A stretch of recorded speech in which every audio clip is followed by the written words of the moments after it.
좀 요즘 봄철이잖아요. 많은 꽃들이 뭐 이렇게 올라가고 또 이렇게 꽃이 피고 잎이 새싹이 솟아나고 그러는데 파릇파릇한 막 생동감 있는 이런 봄철을 맞이하여서 국가적으로 그렇게 봄을 매년 오는 봄이지만 그 봄을 누리지 못한다는 그런 안타까운 그런 소식들을 매스컴을 통해서 볼 때마다 참 매번 우리에게 주어진 인생이었지만 어느 날 한번 누리지 못한 것, 내가 누리지 못한 것에 대해서 많이 아쉬워하고 안타까워합니다.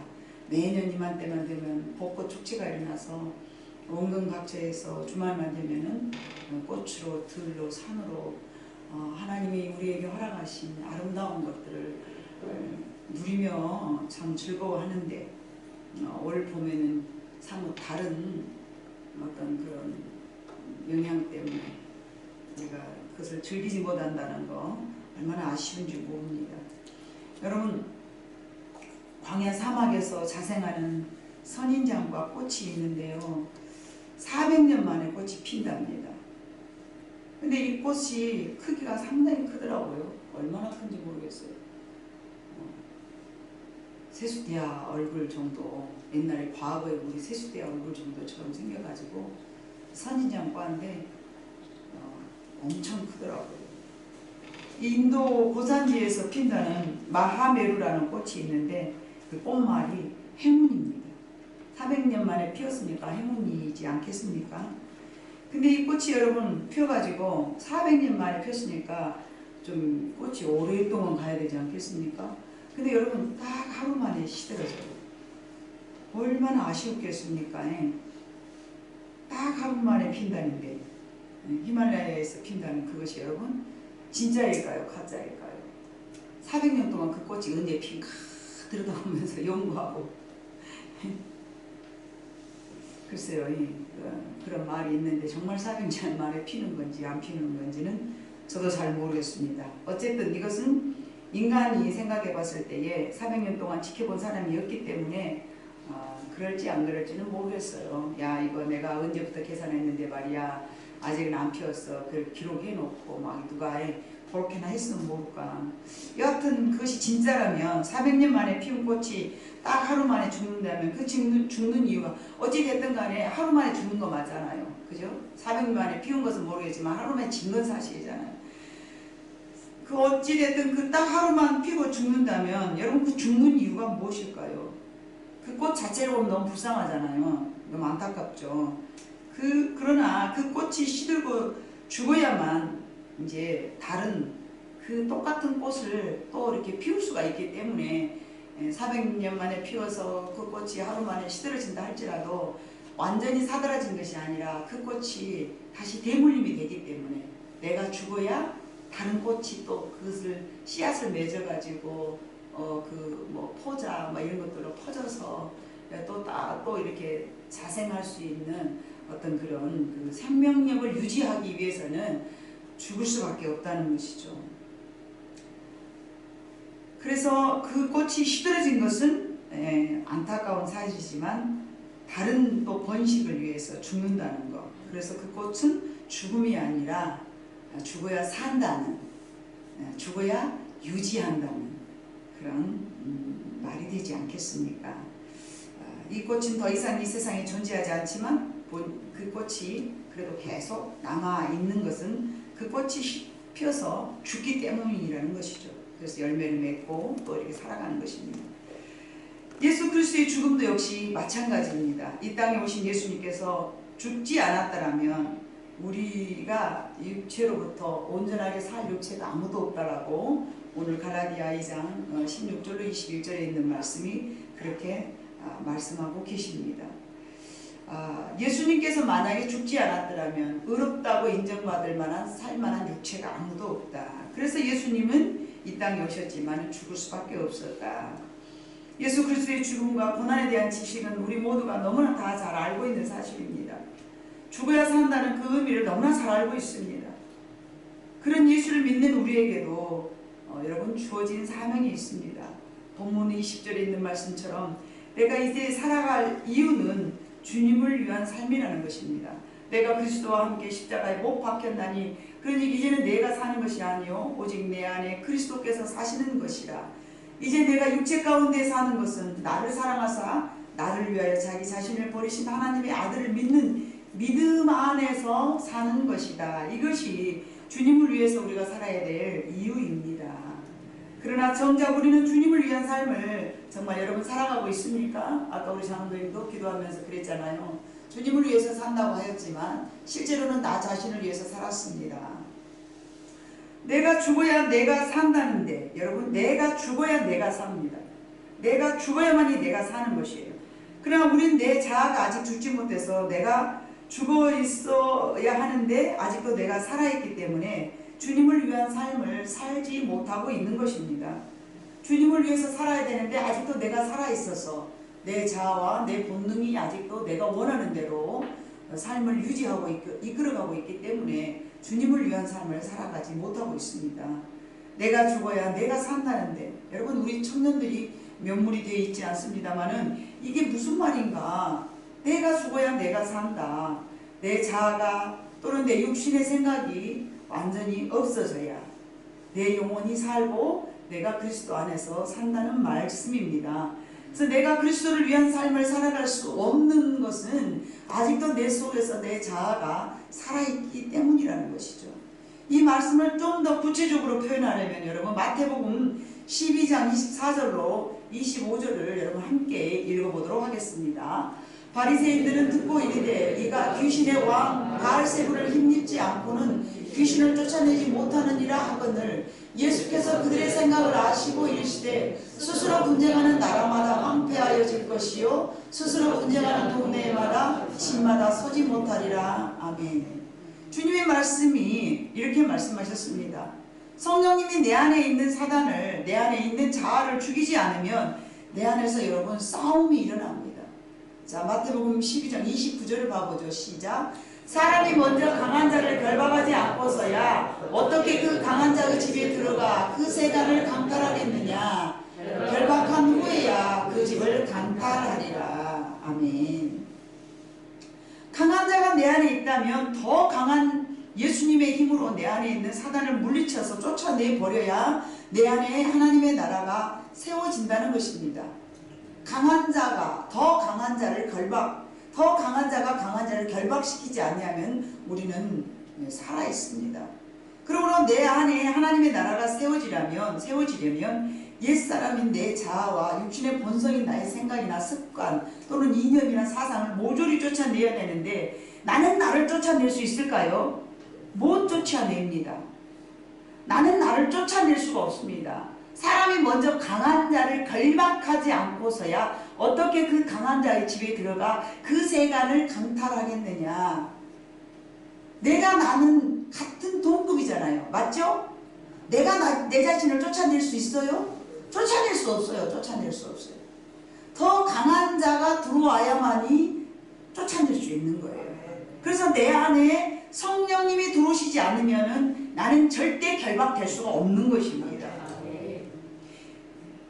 자, 이 말씀은 여러분 우리가 너무나 잘 알고 있지 않습니까? 마태복음 12장 22절에서 30까지 내용은 벙어리 되고 말 못하는 눈먼 자였던 그를 예수님께서 고쳐주셨기 때문에 바알세분들이 말했어요. 바리새인들이 바알세불을 힘입어서 귀신을 쫓아낸다라고 예수님을 비난했습니다. 그때 예수님께서는 귀신과 귀신끼리는 싸울 수 없다라고 말씀하셨습니다. 여러분, 우리 속에 있는 자아나 내 속에 있는 본성은 누가 움직일까요? 내 스스로가 움직일까요? 누가 움직일까요, 여러분? 네? 그럼 누가 움직이는 것 같아요? 귀신이 움직이는 거예요. 맞습니까? 그 인간이라고 말하지만은 엄밀히 따지면은 악한 영이 나를 지배하는 거예요. 그래서 귀신론자들은 말을 그렇게 합니다. 귀신을 쫓아내는 축기 사역을 굉장히 많이 하죠. 그렇기 때문에 내 안에 예수님이 온전히 거하시려면은 내 스스로는 내가 싸울 수 없습니다. 동급이기 때문에요. 어떻게 쫓아내고 내가 나를 어떻게 제압하고 내가 나를 어떻게 결박을 할 수 있습니까? 할 수가 없습니다. 그렇기 때문에 예수님이 내 안에 들어오시지 않는 한 나는 절대 결박 당할 수 없는 것입니다. 그 이유는 스스로 싸우지 않기 때문에 그렇습니다. 스스로는 싸울 수 있다 없다? 없다. 스스로 어떻게 싸웁니까? 여러분이 예수를 믿고 생각이 많아졌거나 이것이 옳은가 저것이 옳은가 번민스러운 것은 내 속에 예수님의 법과 사단의 법이 지금 싸움이 일어난 거예요. 어느 날 내가 무언가를 결정함에 있어서 이게 옳은 거야? 저게 옳은 거야? 라는 내 행동에 대해서 생각, 번민이 많아졌다면 내 안에 성령님이 들어오셔서 여러분 속에 들어있는 사단의 역사를 물리치기 위하여서 싸움이 일어난 줄로 믿습니다. 그래서 예수님께서 거룩함을 위한 고민은 내게 유익이라고 말씀하셨습니다. 썩어져 갈 것을 위한 고민도 우리에게 필요하다고 하는데 거룩함을 위한 고민은 더욱더욱 내게 유익한 줄로 믿습니다. 내가 스스로 싸운 것 같아 보이지만 실상은 내 안에서 사단의 법과 예수 그리스도의 법이 싸우고 있는 것입니다. 귀신의 법으로 귀신을 쫓아내지 않겠지만 예수님의 법으로 예수님도 쫓아낼 수 없습니다. 그렇다면 내 속에서 번민이 일어난 것은 귀신의 법과 하나님의 법이 항상 싸우고 있는 것입니다. 그럴 때마다 우리는 그것을 내가 내 생각이 많아졌다 또는 고민이 많아졌다 이렇게 말합니다. 그러나 여러분이 말하고 있는 고민이나 번민 생각들은 사단과 예수 그리스도의 법이 서로 대립하고 있는 상태임을 인식하시고 기억해 주시기를 바랍니다. 내 계획, 내 뜻은요 옛사람 내 자아등입니다. 항상 마귀는 이것을 가지고 나를 지배하고 살아왔습니다.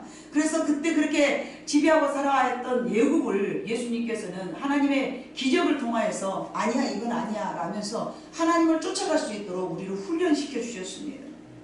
이것들을 모두 죽여야만이 예수께서 내 안에서 살아나 내가 죽어도 주님을 위해서 죽고 살아도 주님을 위해서 사는 삶을 온전하게 살아갈 줄로 믿습니다.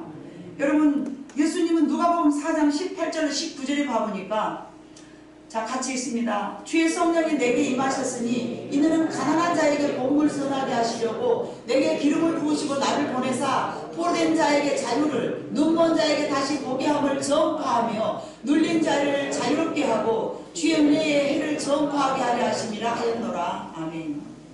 하나님은 우리에게 성령이 임하신 이유가 가난한 자에게 복음을 전개하시고 내게 기름을 부으시사 나를 보내사 포로된 자에게 자유를 눈먼 자에게 다시 보게 함을 전파하려 하려고 눌린 자를 또 자유롭게 하게 하려고 주의 은혜의 해를 전파하게 하려고 우리에게 성령을 부어주셨다고 말씀하셨습니다. 우리가 만나고 있는 모든 사람들은 아직도 갇혀있고 아직도 눌려있고 아직도 보지 못하고 포로되어 있다면 우리는 예수 그리스도의 은혜로 말미암아 그 성령이 갇혀있는 사람들에게 복음을 증거하고 자유를 선포하기 위해서 하나님께서 우리를 먼저 선별해서 선택해 주셨기 때문에 우리는 그들에게 나아가서 복음을 증거하는 것이 우리의 사명입니다. 포로된 자에게 자유를 줘야 되고요. 눈먼 자에게 보게 함을 눌린 자에게 또 자유를 이렇게 하라고 말씀하셨는데 아직도 내 자아가 죽지 않는다면 복음이 증거될 수가 없기 때문에 그렇습니다. 내 안에 옛것은 버리지 못한다면 새로운 예수님의 법에 종이 될 수 없고요. 난 여전히 사단의 종으로 살아갈 것입니다. 그래서 여전히 세상에 속하여서 세상 것과 짝하고 세상에 옛날에 살았던 내 감정을 버리지 못하고 새로운 것을 세상에 있는 즐거움을 세상에 있는 안전해 보이는 것들을 쫓아가는 것이 우리들의 인생 아니겠습니까?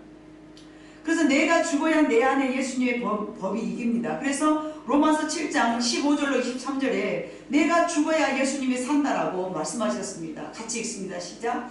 내가 행하는 것을 내가 알지 못하노니 곧 내가 원하는 것은 행하지 아니하고 도리어 미워하는 것을 행함이라. 만일 내가 원하지 아니하는 그것을 행하면 내가 이로써 율법이 선한 것을 시인하노니 이제는 그것을 행하는 자가 내가 아니요 내 속에 거하는 죄인이라. 내 속 곧 내 육신에 선한 것이 거하지 아니하는 줄을 아노니 원함은 내게 있으나 선을 행하는 것은 없노라. 내가 원하는 바 선을 행하지 아니하고 도리어 원하지 아니하는 바 악을 행하는도다. 만일 내가 원하지 아니하는 그것을 하면 이를 행하는 자는 내가 아니요 내 속에 거하는 죄인이라. 그러므로 내가 한 법을 깨달았노니 곧 선을 행하기 원하는 나에게 악이 함께 있는 것이로다. 내 속사람으로 하나님의 법을 즐거워하되 내 지체 속에 한 다른 법이 내 마음의 법과 싸워 내 지체 속에 있는 죄의 법으로 나를 사로잡는 것을 보는도다. 아멘. 내 속에 있는 죄가 아직도 여전히 남아있어서 나를 거룩하게 살아가도록 내어버려 두지 않는다라고 로마서 7장 15절로 23절에 이렇게 바울 사도를 통해서 하나님은 말씀하셨습니다. 근데 이것이 왜 그렇게 안 되고 어려울까요? 그것이 죄이고 그것이 사단이기 때문이며 그것이 그동안 수백 년 동안 우리를 지배해 왔기 때문임을 여러분은 너무나 잘 알고 있을 줄로 믿습니다. 여러분, 그것이 정말 수백 년 동안 우리를 지배하고 살았기 때문에 절대로 그것을 잘라내기가 어려운 거예요. 여러분, 38년 된 환자, 예수님께서 주일날 안식일날 38년 된 환자를 고쳐주셨습니다. 맞습니까? 네. 왜 주일날 고쳐주셨을까요? 예배를 통하여서, 말씀을 통하여서 38년 동안에 억눌렸던 그들이 말씀을 통하여서 또 하나님의 날, 복된 날에 그들에게 자유함을 주시기 위한 하나님의 방법은 아닌가, 저는 그렇게 생각해 봅니다. 여러분, 그렇다면 우리는 38년 된 환자를 보고 참 고생했어, 어이구 세상에 이렇게 오랫동안 병석에 누워 있었다니, 예수님은 그를 보고 불쌍히 여기셨잖아요. 그럼 저와 여러분은 몇 년 동안 눌려 있었을까요? 네? 아직도 내 속에는 60년이 넘게 지나온 속에 있는 죄가 머물러 있다고 저는 생각합니다. 여러분 나이에 맞게, 여러분의 지금까지 살아왔던 그 세월에 맞게 지금도 여러분을 지배하고 있는 어려운, 끊지 못한, 버려버려야 될 그런 것들이 여러분을 지배하고 있으리라고 저는 생각합니다. 그런 것들이 죽어야 산다는데, 그것들이 다 죽어버려야 내가 다시 살아난다는데, 마치 히말라야에서 400년 동안에 400년 만에 딱 하루만 핀 꽃은 죽어야 또 번식하듯이 내가 죽어야 내가 산다는데 죽지를 못합니다. 내가 죽어지지가 않습니다. 그래서 바울은 나는 매일 십자가 앞에서 나는 죽노라, 매일 죽노라. 예? 죽어서 또 기도하고 보면 내가 또 다시 살아있고, 죽어서 또 내가 기도하고 아 죽어야지 죽어야지 그랬는데 땡 뒤돌아보면 내가 살아있고, 그래서 바울은 매일매일 십자가 앞에서 자기 자신을 죽였다는 것입니다. 여러분, 백합화는요, 바람이 불면서요, 가시로 백합화의 꽃을 건드려주면요 향기가 납니다. 가만히 있으면 향기가 안 납니다. 근데 막 바람이 불잖아요. 그러면 살랑살랑 흔들어지면서 이게 향기가 나는 거예요. 여러분, 지금 여기 있는 이 꽃이요, 이게 타들어가는 거예요. 열이 있을 때만 이렇게 향이 나거든요. 이게 차가운 밤이 되잖아요. 그러면 냄새가 안 나요. 근데 이 온풍기를 통해서 이게 지금 이거는 시원한 데서 살기를 좋아하는 화초거든요. 근데 꽃이 폈는데 열이 뜨거워지니까 자기가 이게 이제 이렇게 사들어져 가는 과정이죠. 시들어져 가는 과정 속에서 향이 나는 거예요. 뜨거우니까. 아 힘들어, 아 힘들어. 지금 여러분, 우리는 좋지만 얘는 지금 힘들어하고 있는 거예요. 그래서 향이 발생을 하는 거예요. 백합화도 마찬가지예요. 가만히 있으면 향기가 안 나요. 근데 누군가 살짝 건드려 놓잖아요. 바람이라도 불잖아요. 그러면요 막 향이 나는 거예요. 여러분, 내가 만약 백합화라면요, 하나님은 향기를 내게 하기 위하여 주변에 분명 가시나무를 두었을 것입니다. 나를 공격하면서 나를 괴롭히는 어떤 그런 것들이 있을 거예요. 여러분들을 향기 내게 하는. 근데 여러분, 그 어떤 사건이 생길 때마다 여러분 향기를 냅니까? 못 내잖아요. 향기를 못 내죠. 향기를 못 내요. 분명히 예수님은 우리에게 향기를 내게 하기 위하여서 사건을 만들어 오셨는데, 우리는 그 사건을 통하여서 향기를 나타내야 될 본 사명을 잊어버리고, 내가 지금 어떻게 해야 되는가를 모르고 옛날에 살아왔던 방법처럼 누가 나를 화내게 하면은 화를 내고, 예? 오른손을 왼뺨을 때리면은 오른쪽을 딱 들어대야 향기잖아요. 속옷을 달라해. 속옷은 5,000원밖에 안 돼. 근데 겉옷을 줘. 그럼 이거 10,000원짜리야. 속옷을 달라고 했는데 겉옷을 주는 거야. 이것이 향기인데 여러분, 우리는 속옷을 뺏어가려고 그러면 어쩝니까? 이런 내 가지 없는 것이 어디 내 것을 가져가려고 한다고 막 말도 안 된다고 막. 그럼 예수님이 보시고 내가 너를 그렇게 가리키더냐? 그렇게 말씀하시지 않겠습니까? 어디 내 속옷을 가져가려고 하냐고 막 아주.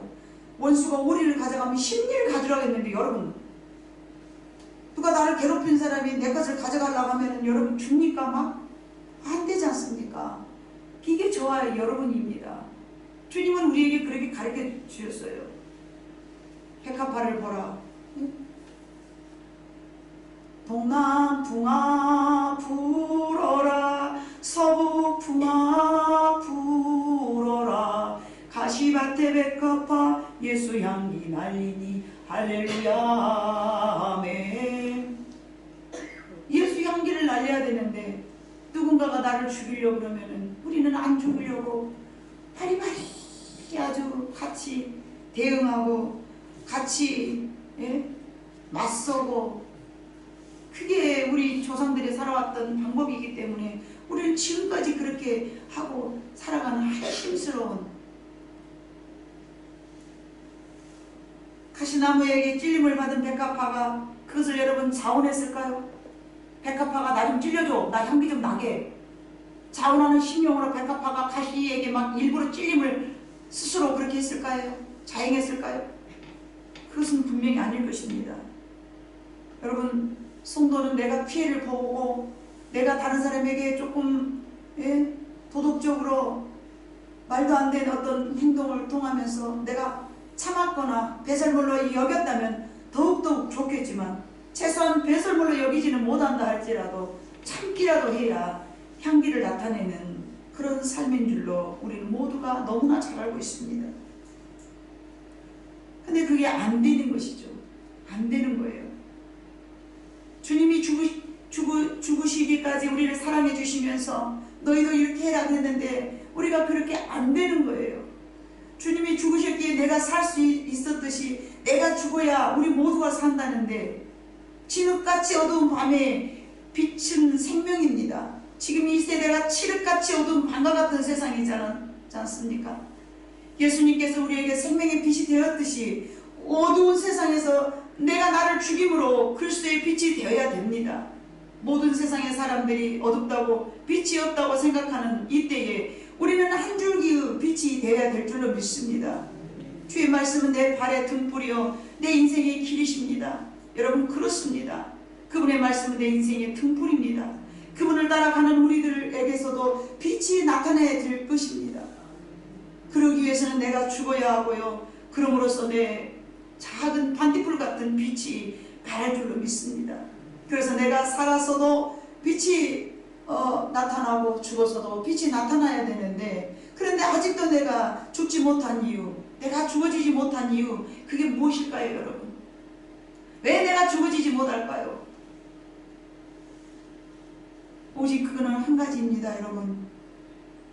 오직 내가 아직도 죽지 못한 이유는요, 주님보다 내가 나를 더 사랑하기 때문입니다.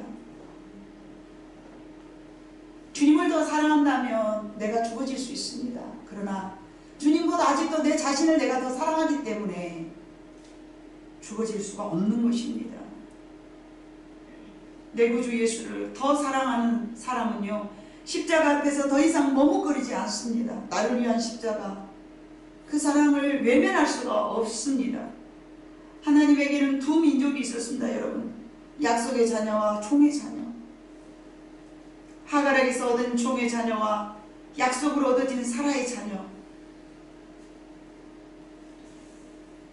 집 나간 큰아들과 집 나가지 않은 큰아들과 집 나간 둘째가 있었으며, 마르다가 있고 마리아가 있었으며, 예수님 앞에서도 언제나 너희와 저희가 있었으며, 야곱과 에서, 가인과 셋, 양과 염소, 알곡과 가라지, 이렇게 있습니다 여러분. 종의 자녀는요 죄에 묶여서 세상에서 너무나 착하고 살아가고 자유롭게 살아갑니다. 너무너무 자유롭습니다. 종의 자녀는요. 여러분 너무 역설적이지 않습니까? 종의 자녀는 지금도 열심히 세상에서 자유하고 살아가고 있습니다. 그러나 약속의 자녀는요, 날마다 세상과 싸우면서 죄와 싸우고 말씀의 종이 되어가야 될 줄로 믿습니다. 이 갈라디아 5장 13절에 봐보면요, 갈라디아 5장 13절이 없습니까? 네, 갈라디아 5장 13절이 빠졌나봐요. 이것이 얼마나 역설적인 말씀인지 모릅니다. 세상에서 자유한 자를 죄의 종이라 하고 죄와 싸우는 자를 말씀의 종이라고 말합니다. 여러분은 죄의 종입니까? 말씀의 종입니까? 여러분은 말씀의 종이 되기를 원하지만 아직도 여전히 죄의 종으로 살아가고 있습니까? 내 자신을 죽여서 말씀의 종이 되길 하나님이 원하시는 줄로 믿습니다. 예수님은 하나님의 말씀의 종으로 살으셨습니다. 그리고 자신과 늘 싸우셨습니다. 자신을 죽기까지 내어주면서 하나님의 말씀의 종이 된 줄로 믿습니다. 그것이 바로 고난이었습니다. 여러분, 예수를 믿는다는 것은 고난이 뒤를 따르게 되어 있습니다. 그 고난은 생명을 얻기 위한 고난입니다. 이 고난은 나를 죽이기 위한 고난입니다. 이 고난은 주님을 따르려고 다짐하는 고난입니다. 그 고난의 길은 이번 한 주간 여러분 마음의 중심에 두고 살아보시기를 바랍니다. 내가 죽어야 한다는데, 내가 죽어야 산다는데 아직도 죽어지지 아니한 것은 내 구주 예수를 덜 사랑하기 때문이라는 것을 여러분이 크게 인식하면서 더 사랑하는 여러분 모두가 되시기를 주님의 이름으로 부탁드립니다. 나 자신보다 내 주님을 더 사랑해야 됩니다. 여러분, 나 자신보다 주님을 더 사랑한다는 것은 먼저 계명을 생각하는 것이고, 나 자신보다 주님을 더 사랑한다는 것은 나보다 내 이웃을 더 사랑하는 마음이 된 줄로 믿습니다. 그럴 때 내가 죽어질 수가 있는 것입니다. 나를 위한 십자가의 사랑을 생각하면 주님을 더 사랑할 수 있게 되는 것입니다. 지금까지 사랑하는 그 어떤 때보다, 지금까지 주님을 여러분들이 사랑한다고 사랑했지만 그 어떤 때보다 주님을 더 사랑해 보시는 한 주간이 되시기를 주님의 이름으로 다시 한번 부탁을 드립니다. 예수님께서 베드로에게 물으셨습니다. 네가 나를 다른 사람들보다 더 사랑하느냐? 3번 물으셨습니다. 그것은 여러분 무엇을 원하는 예수님의 질문이었겠습니까? 네가 다른 사람들보다 더 희생할 수 있느냐? 네가 다른 사람들보다 더 헌신할 수 있느냐? 네가 다른 사람들보다 더 무거운 십자가를 질 수 있느냐? 라는 물으심으로 네가 다른 사람들보다 나를 더 사랑하느냐? 라고 물으신 줄로 믿습니다. 그 물음에 베드로는 대답을 했습니다. 내가 주님을 사랑하는 줄 주께서 아시나이다. 평생을 주님을 위해서 살다가 나중에 죽음에 임박했을 때에 주님이 네가 나를 더 사랑하느냐, 다른 사람들보다 이들보다 네가 나를 더 사랑하느냐는 물으심이 생각이 나서 그는 십자가를 거꾸로 메고 순교하였답니다. 다른 12명의 제자들보다 더 나를 사랑해 주기를 원하는 주님의 말씀에 응답하는 마음으로 그가 그렇게 마지막 죽음을 아름답게 장식하였다는 것입니다. 오늘 우리 세박교회에게 주님이 물으십니다. 너희가 나를 다른 사람들보다 더 사랑할 수 있느냐고 물으시고 계십니다. 한 걸음 더 나아가서 여러분 개인에게 주님은 물으십니다. 네가 나를 다른 사람들보다 더 사랑하느냐고 말입니다. 여러분 한 주간 여러분은 행동으로 대답해 주시기를 바랍니다. 입술로는 주님 그렇습니다 라고 어찌 대답을 못하겠습니까? 그러나 한 주간 여러분들이 고난을 동참하고 생각하면서 다른 어떤 때보다도 이 고난의 주간 동안 하나님 그렇습니다. 내가 다른 누구보다도 주님을 더 사랑할 수 있습니다. 라면서 여러분이 한 주간 동안에 어떤 고난 가운데서도 어떤 참 말도 안 되는 억지 가운데서도 어떤 기분 나쁨 속에서라도 주님의 마음을 이 말씀에 답하면서 말씀을 마음에 붙잡고 여러분이 살아가면서 주님을 기쁘시게 해드릴 수 있는 고난 주간 한 주간이 되시기를 주님의 이름으로 축복합니다. 기도하시겠습니다. 사랑 많으신 아버지 하나님 참으로 감사합니다. 주님은 내게 물으셨습니다. 네가 나를 이들보다